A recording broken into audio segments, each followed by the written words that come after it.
flour at ginawa ko siyang ganyan. So, pag mamasa tubig lang naman, syempre, tansyahin mo kung magiging ganyan na. Kulo ka ng tubig at kapag kumukulo na, ay ilagay mo na yung palitaw. At kapag lumutang, abay, di yun na ang palitaw. Kaya nga palitaw kasi nasa lumubog muna, tapos lumitaw. Charis! Abay, di syempre, ilalagay mo naman yan sa nyog na ginadgad. At yun, lalagyan mo na ng topping.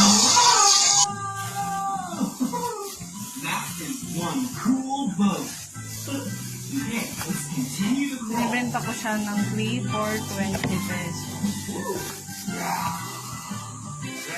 Itong asukal na may naging kasama. So yun yung papang-toppings natin sa ibabaw ng ating palitaw. So mag-assemble na tayo kasi may order sa atin. So ito ko na lang siya ilalagay. Isa. Then lalagyan natin ang toppings. Parang meron kang ganyan. 20 lang po. 20. Kailangan mo na. Tatlo? Parang kang ganyan. Ayan guys. Ito na ang ating palitaw. So kung gusto nyo mag-order, piliin nyo lang po.